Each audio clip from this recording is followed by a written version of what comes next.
Welcome to Dispel Magic, the podcast where we overthink how the magic of D&D might shape your campaign in surprising and unexpected ways. I'm Benjamin, game designer and writer. And my name is Dane. I'm a dungeon master, podcaster, and voice actor. Ugh. It smells like fish in here. And incense? And holy water? Yeah, I don't know about you, but I'm feeling divine. Yeah, a weird combination, right? Like I'm thinking fish and chips, but also maybe communion? What if French fries were communion? Do you think more people would go to church? I'm not sure if that's what's putting people off. Sure, fair enough. We're talking about Kuo-Toa. Obviously, you've probably figured that out by now. You for sure put together fish, holy water, communion, Kuo-Toa. These guys are fishmen, right? Fish people. Right. Fish folk. I experienced them in Saltmarsh when I ran the Saltmarsh campaign. Mm-hmm. Pretty classic cosmic horror, Isthmouth kind of grossies. Grody ones. Yeah, it's kind of weird because for the most part they occupy a pretty similar like thematic area as a lot of other Dungeons and Dragons monsters. Like Sahuagin are basically just some kind of more competent version of Kuo-Toa, I think. Like they're and more menacing, but not as creepy.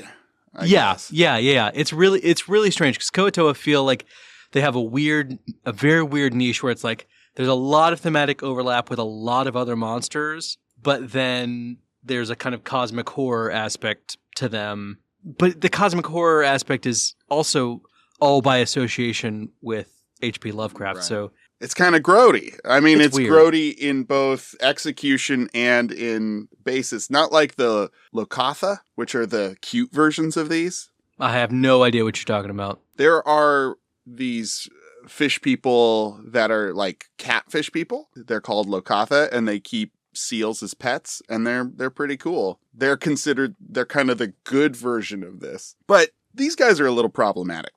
First, before we get any further into the episode, I just want to give a content warning that when we talk about the Kuo-Toa, that means that we'll be touching at least a bit on the topics of slavery and mental illness, and in particularly mental illness as a viral affliction and really gross a moral deficiency.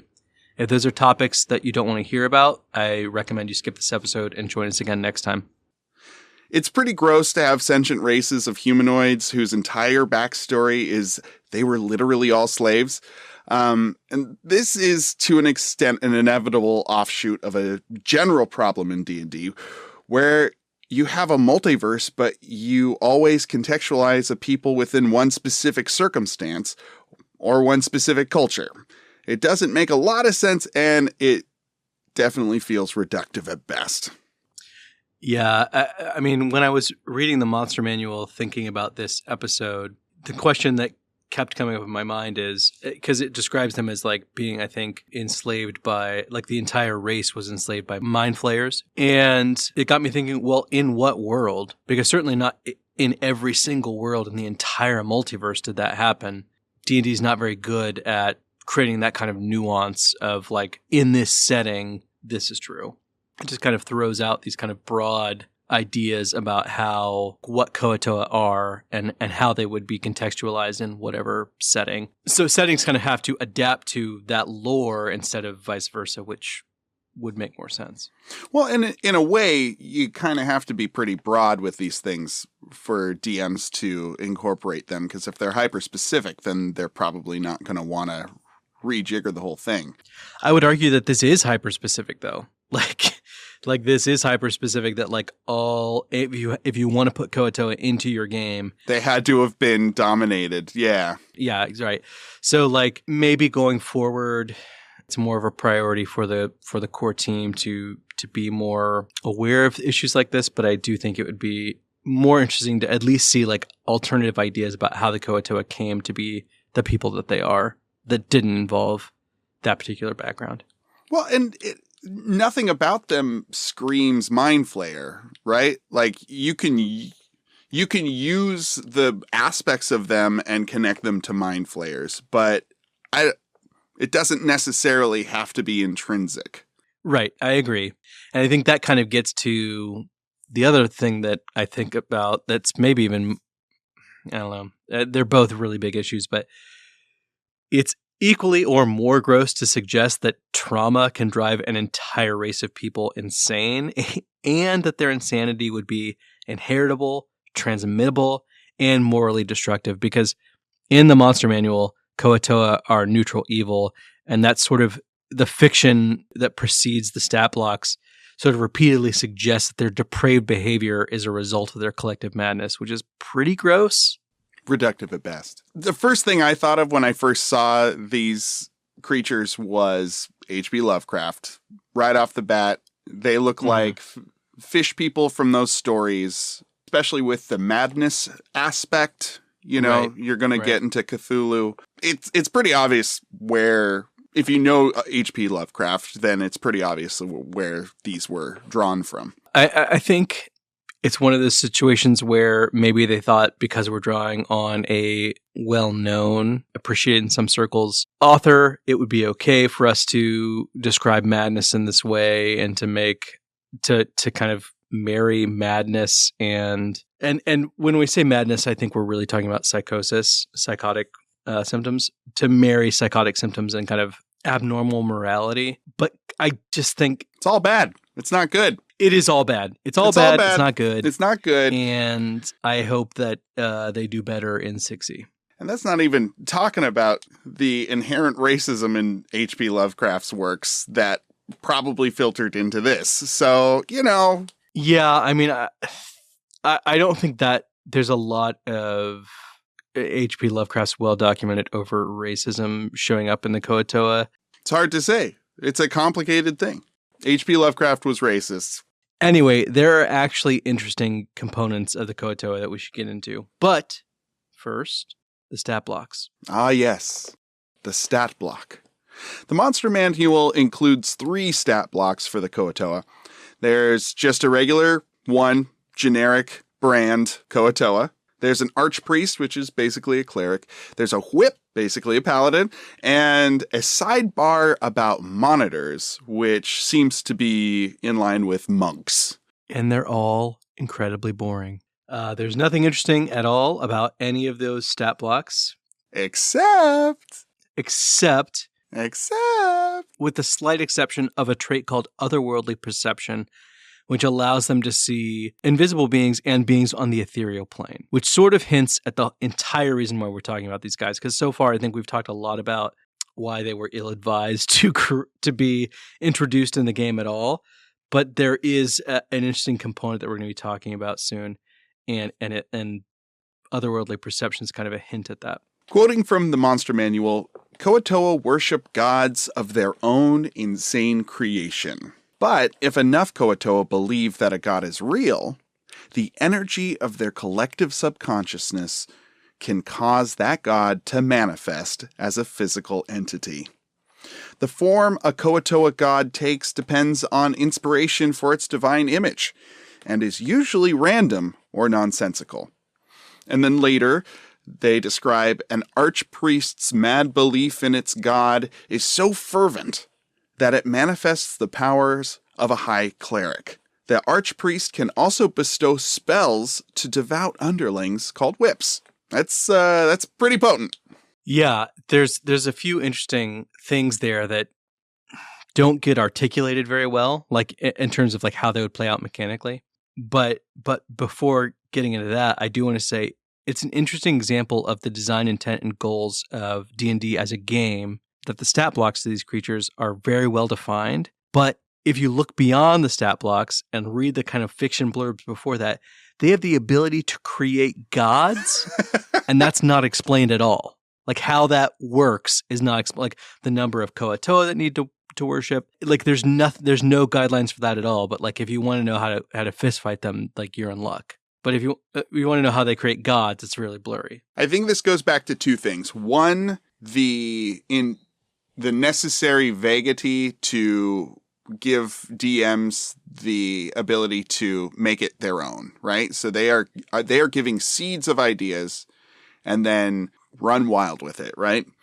The other part is what we keep coming back to. This is a combat engine. This was based on combat first play. So, of course, they're going to make the combat really, this is what they do with their fists, right? So I kind of understand where they're coming from with that, where they're like, hey, however you want them to create, like however many you want them to be to create a god, go for it. If that's 20 in your setting, go for it. If that's what makes the most sense for you. So it's putting the power in your hands, Benjamin. Maybe. I think that might be the end result, but I'm not sure that was the intention. Regardless, metaphysically, we're not given a whole lot of information about how this process works. Going strictly by what's in the monster manual, it seems like Kuo-Toa worship in sufficient numbers creates a physical copy of the invented god, and priests get magic affiliated with the invented god through some psychic power of belief, like not because the god can actually grant the domains, but just because they believe it.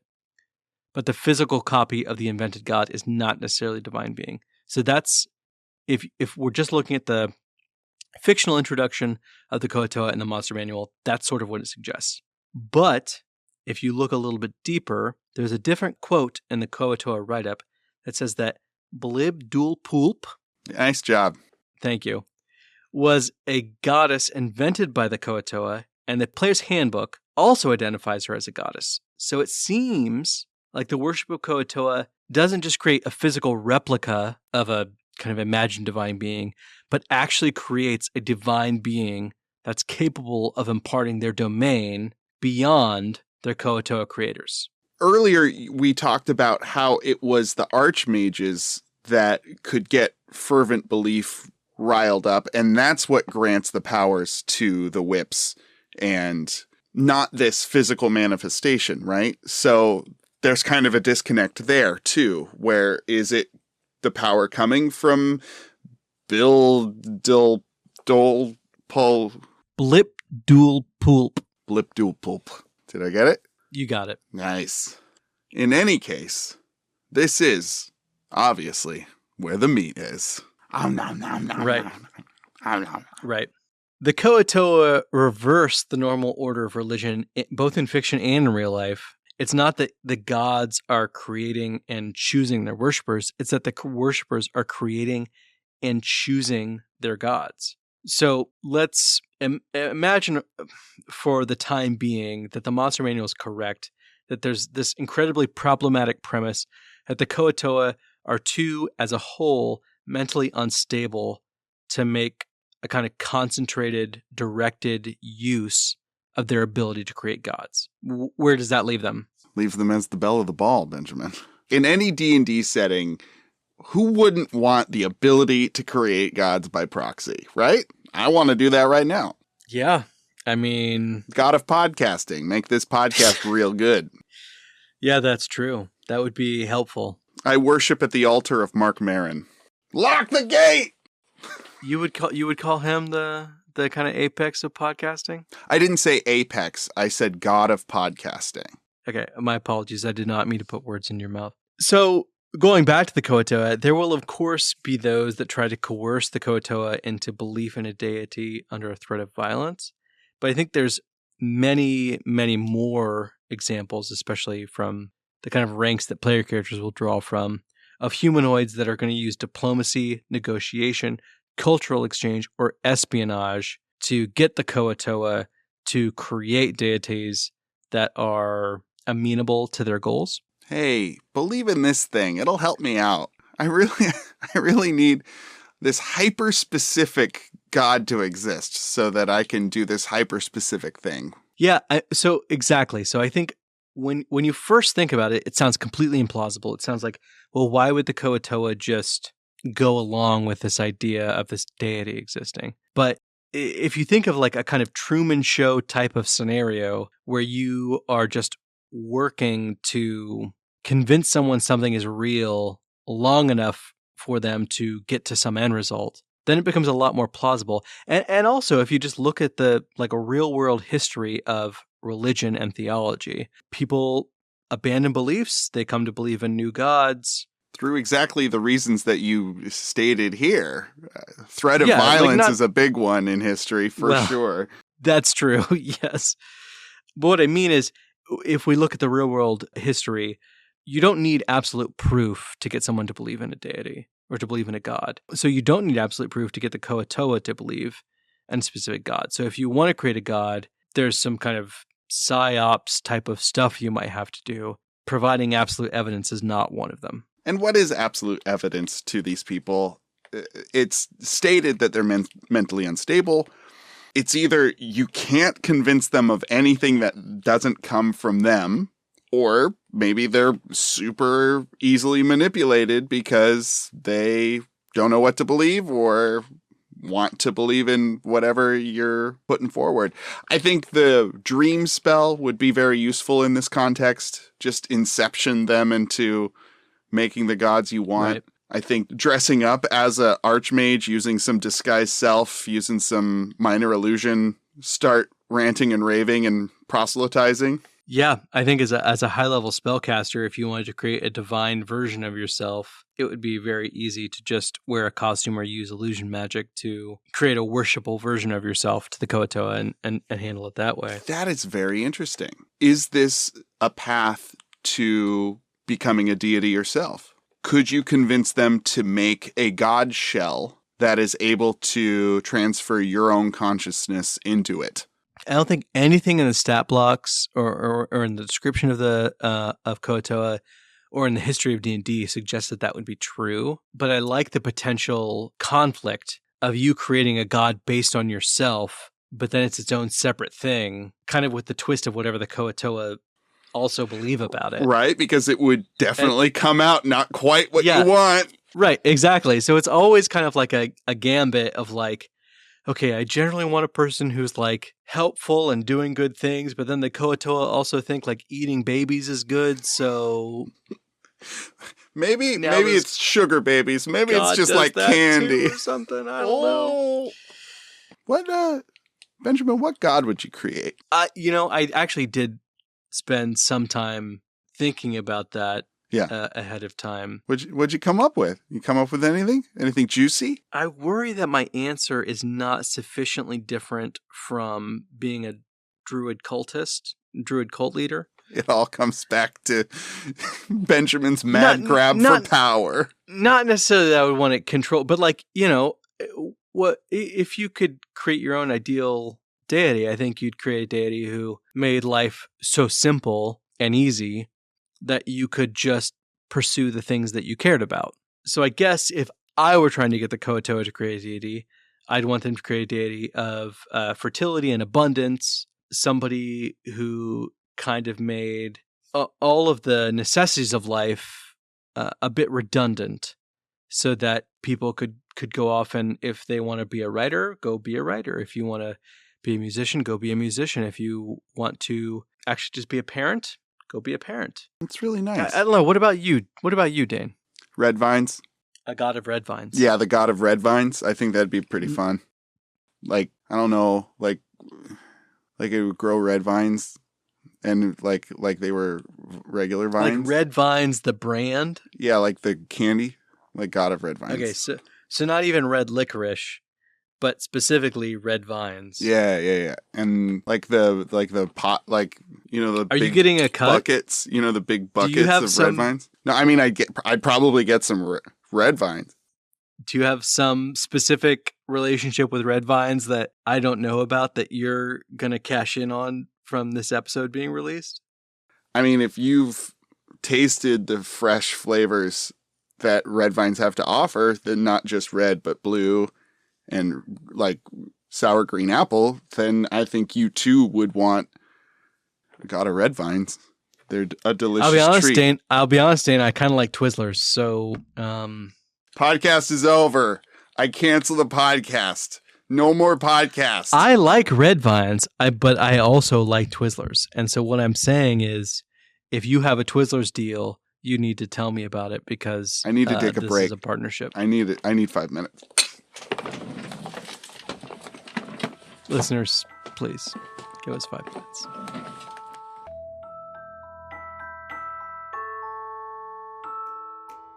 RPG Match is a TTRPG matching service that allows you to browse and connect with other tabletop folks who like to play like you do. Want to find someone to play a new game with? RPG Match. Want to meet someone who will actually show up on time? RPG Match. Want to play with people as excited about world building as you are? RPG Match. We ask the important questions about safety tools, character death, and stylistic preferences so you're guaranteed a good fit before you sit down at the table or VTT. RPG Match is also partnering with major publishers, from Chaosium to Free League to Paizo and more, to allow you to unlock special badges. RPG Match is more than a matching service. They are building a community online from the ground up, with tabletop gamers in mind. Best of all, it's all free.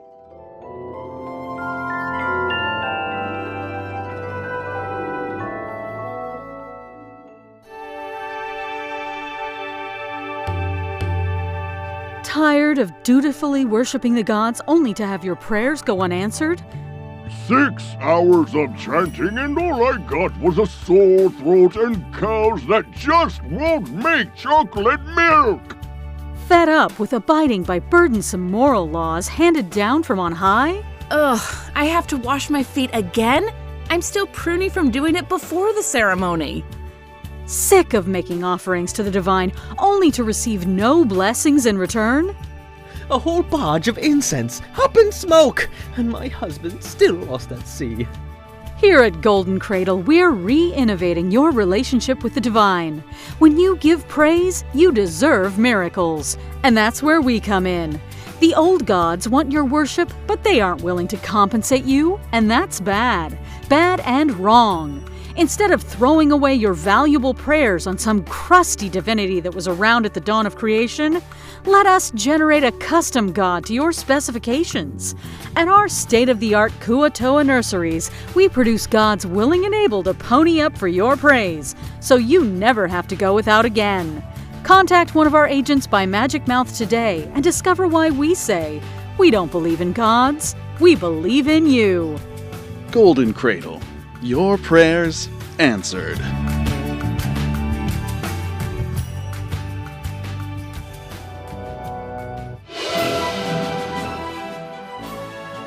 But regardless of the methods employed to create a deity, the Kuo-Toa existing are just a shortcut to palatable divine power. There's no reason to worship gods that are out of step with evolving cultural norms because, by the way of the Kuo-Toa, you can just create gods who would adapt the ideals of the day. So, translated to normal speech, I think what Dane is trying to say is that in the real world, lots of people continue to participate in a religion that they have some disagreements with because that's their only choice. Like, if you want to be of a particular faith, you have to kind of accept the good and the bad of the doctrine or the dogma of that faith. In a world with Kuo-Toa, you don't, because you can just create a slightly different version of a god that matches all the ideals of your political or modern kind of understanding of the world without all the extra baggage of the past. Just additional extra Kuo-Toa baggage of baby eating. Potentially, right. Potentially being awful. Potentially. Not guaranteed. And the likelihood's pretty high. I think one interesting component of this is that in the player's handbook and the multiple kind of player expansions that have been released, there's a fairly limited number of divine domains that gods can lend their clerics or whoever else the ability to kind of control. But in any setting that really explores what the Kuo-Toa can do, gods can easily fit into domains that don't exist yet. Like, what if the Kuo-Toa believed in a god that could travel amongst the stars or could travel amongst time? Then you'd suddenly have these divine domains that are attached to that and that clerics can become, like the clerics can choose that as their domain. You get to this point where instead of the game design influencing the fiction is influencing the game design. Or a god of delicious and satisfying red vines. This is the one and only time I'm going to ask you to drop the red vine thread. We'll see. You can talk about Twizzlers. I don't want to hear another GD word about red vines. I mean, I don't think you've tried their multiple offerings. I've had red vines. They're fine. They're fine vines. I mean, having a like suddenly a god of spaceships is pretty fun too. It really crosses genres, which we're all about. We've talked about turning worlds into steampunk worlds using the lightning spell. We've talked about kind of a solar punk universe where there's no risk of starvation because you got plants growing every which way. So just one more way to put whatever you want into whatever story you want. Yeah, I mean, I think that's the whole reason I brought up the Kuo-Toa or wanted to talk about the Kuo-Toa is because their ability to create gods really means that you can create any setting you want and justify it however you want, because humanoids are directing the divine nature of the multiverse rather than vice versa. It's not a situation where the gods are saying, oh, this is how you live your lives, this is how you make meaning of the world, this is what you should be doing with your lives.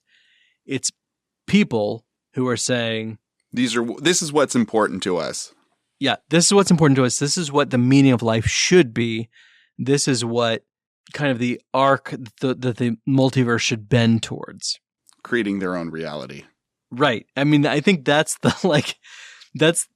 one of the weird. It's very strange to me that you would look through the monster manual and find something designated as a monster whose existence implies the possibility of utopia, but when taken to its logical extremes. Yeah, but when taken to its logical extremes, that's what I see when I think of the Kuo-Toa, is that someone out there is going to create gods that make peace and prosperity the norm in a D&D setting.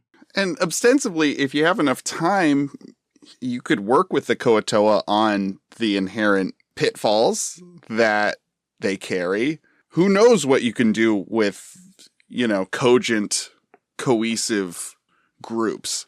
Help them become mentally stable. Right. I mean, even in the darkest timeline where you accept that the Kuo-Toa are as they are written in the monster manual, all you have to do is convince them that a god of mentally stable Kuo-Toa exists. Oh, damn. That is the shortcut, isn't it? Right. Then you're well on your way to getting every other kind of outcome that you might want from that situation. And I think, the thing is, once you get the Kuo-Toa or a large enough group of them to create gods on the same page, then it really becomes about clearing out deities that don't serve humanity anymore. And by humanity, I mean any humanoid race, or I guess any... what you want existence to look like. Yeah, any people of sufficient intelligence to participate in that conversation. It's all about eliminating those gods that don't adhere to a kind of unifying principle that supports all people, and creating gods that do, which means that there might be a phase of that whole process that's just about creating kind of god killers. It stands to reason that if you've got a backlog of gods that are just waiting around, then they'd probably get pissed off. Why aren't y'all worshiping me anymore? You bring me into existence and then you just leave me. That's a BBEG just waiting to happen right there. How do you deal with that? You get the Kuo-Toa to make a god eater, right? The god of the Marie Kondo of gods, where if this god doesn't spark joy in your consciousness, it gets et up. I really like the god Amet in the Egyptian pantheon. The alligator-headed eats the hearts that are weighed against the feather of truth. Something like that, where You don't have enough worshippers? Nom nom nom. Conversely, and this isn't in the player's handbook or the mechanics of it, right? But it just occurs to me that if they are created by belief, then wouldn't they be destroyed by disbelief? If people stop believing in them, it's the power of the Kuo-Toa belief that fuels these gods and creates them, right? Does it stand to reason that they would be unmade without belief? So there's nothing in the text or D&D history to suggest that the lack of Kuo-Toa belief would kill off Kuo-Toa created gods, but I do think there's some pretty interesting implications if you wanted to handle it, well, either way. It's cool if the Kuo-Toa gods remain desperate to be relevant to Kuo-Toa so that they can keep existing, and it's pretty cool if there's like no take-backsies, and once the genie, or god in this case, is out of the bottle, the Kuo-Toa and everyone else just have to deal with the consequences. I think both of those are kind of interesting scenarios, and so and they are both facilitated by the existence of the Kuo-Toa. So I think both outcomes are interesting, and you could probably build entire settings on both of those. I think that's really where the Kuo-Toa have an outsized influence, is that in any world where you introduce the Kuo-Toa, there should be a large number of gods that exist simply because the Kuo-Toa believed in them. Given that the Kuo-Toa are an ancient race, have been around in a setting for thousands of years, that's a long, long time for them to populate the world with their gods. Every enclave of Kuo-Toa should have at least a small pantheon of gods, even if outsiders don't get involved and try to make a technology out of their god-creating abilities. Maybe just as interesting as god overpopulation, the Kuo-Toa gods also seem to exist on the material plane, which makes worshiping them probably a lot more compelling option for outsiders. Like, would you pray to the god of good harvest who you never get a direct response from and have never seen, so you can't know if they're real? Or would you pray to the god of good harvest that inexplicably has crab pinchers but lives down the street and responds to requests? Talking about all this, I kind of want to introduce into a campaign. We generally blow things up, right? We take them to their largest extreme. Mm-hmm. But I know you and I have been exploring kind of a cozier, more laid-back style of game. So I like the idea of small groups of Kuo-Toa opening almost like god convenience stores in a town where their mental illness isn't to the point of depravity, but it's more just like kind of a quirkiness. It's not actual mental illness. They're just they're pretty quirky folks. And you come in and they're like, what kind of a pocket god can we make for you today? And they're like, it can do 3 things. What are those 3 things you want? We're going to go pray about it and come back with your god. And it's just, they like come out with this god basket and they're like, have fun. I think that would be really nice. I mean, that sounds really great to me. I think there's a number of ways in which this concept can influence your campaign. You can go that kind of cozy route of a kind of 7-Eleven convenience store for on-demand gods. Or you can go a really epic setting where people are jockeying to get the Kuo-Toa to believe in certain gods, to overthrow the old gods, to create a new set. Like, you know, a sort of like twice removed kind of Game of Thrones type of thing where you're trying to get gods tossed off so that you can also get new gods installed. There's a lot of fun space for the Kuo-Toa, and as I mentioned earlier, hilariously, almost none of that has to do with any of the game mechanics of D&D. It's all just kind of in that fictional introduction to the race. Flavor, baby. All about flavor. Well, if you have any gods that you think would be fun to create, you can let us know about it. How would you use the Kuo-Toa in your setting? The best way to probably do that is to reach out to us on YouTube and comment on this very video. We read all the comments and we appreciate everybody's input.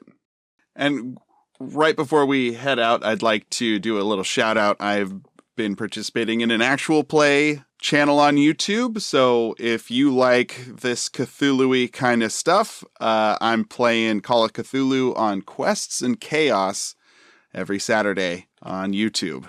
I am playing Reginald Vernon Sterling, the debutante rich boy.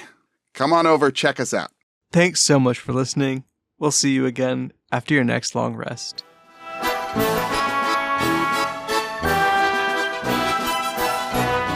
We hope you've enjoyed this episode of Dispel Magic. If this has inspired any ideas for your game, or you have another take on today's topic, please let us know on Twitter @DispelMagicPod. You can find Benjamin @SterlingVermin and Dane @DaneInDanger. Thank you to Slim Mittens for our cover art, produced by Benjamin Huffman, produced and edited by Dane Fox-McGraw.